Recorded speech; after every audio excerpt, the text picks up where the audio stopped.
PIN debit versus ACH and cashless ATM. How do you know which payment solution is best for your cannabis dispensary?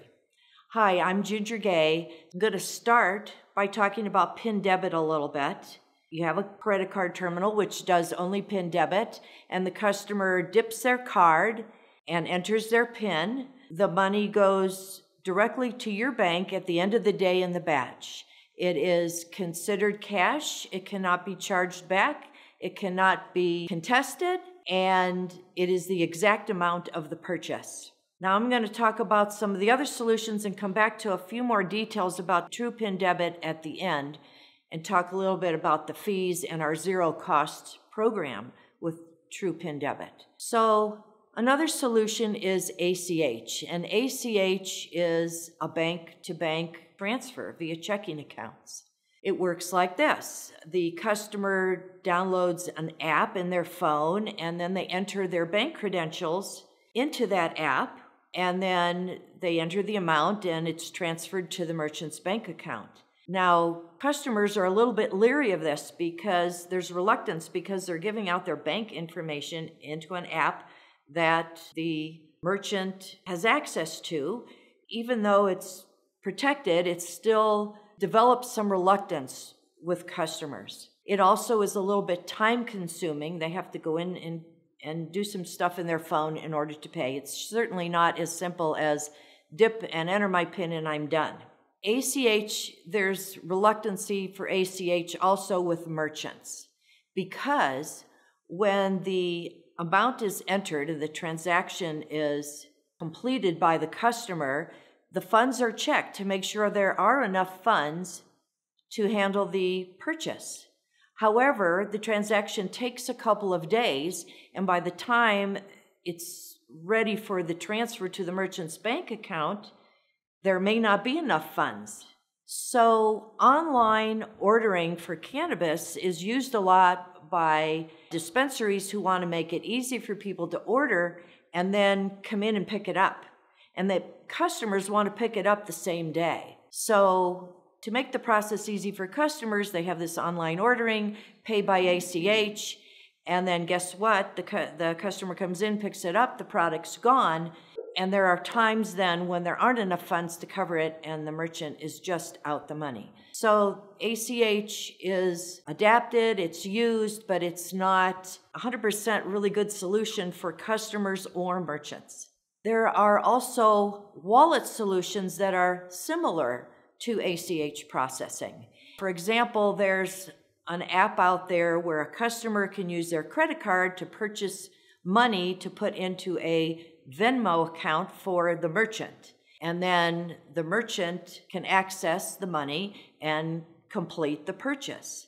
However, this program, again, has some reluctance with customers using their credit card to transfer cash, and it's cumbersome time-wise, but also there's a 7% charge to the merchant for using this program, and that is highly expensive.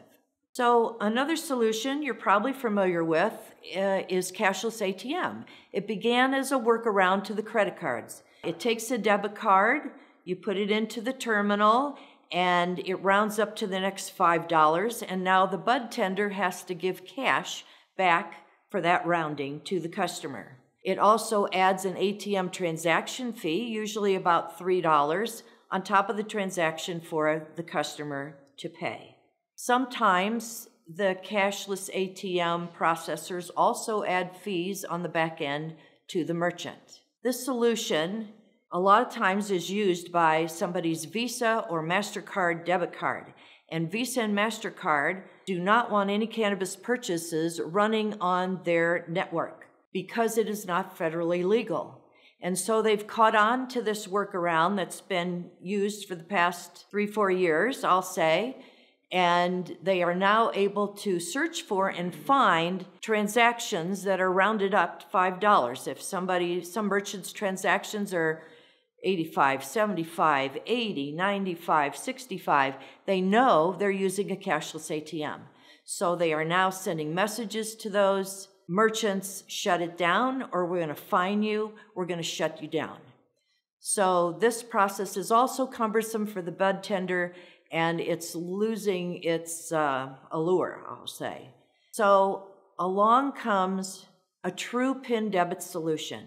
So we touched on this at the beginning. The true PIN debit solution is exact the amount. I've just purchased $72.87 worth of product, and that's what I enter with my PIN debit card. It goes to the merchant's bank account by the next morning, and it can't be contested like a credit card. It also does not go through the Visa or MasterCard networks. It is programmed when somebody uses their Visa card and dips it in, it's programmed to recognize Interlink network on the back or the MasterCard network on the back, and it declines the transaction and immediately goes to the next debit network that is authorized on that debit card.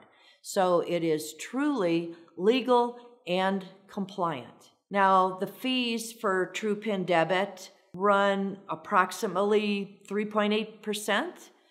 We at Electronic Money Company are offering the fees at about 0.5% savings at about 3.3%. We also have a zero-cost program which allows you to add the fees back on to the consumer at the terminal, and it results in zero cost for the merchant. Hope you enjoyed this video. Reach out to us by phone at 505-296-2847 or through our Contact Us page on our website.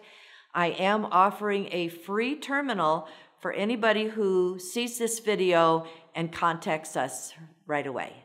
So call today. Have a good one. Bye.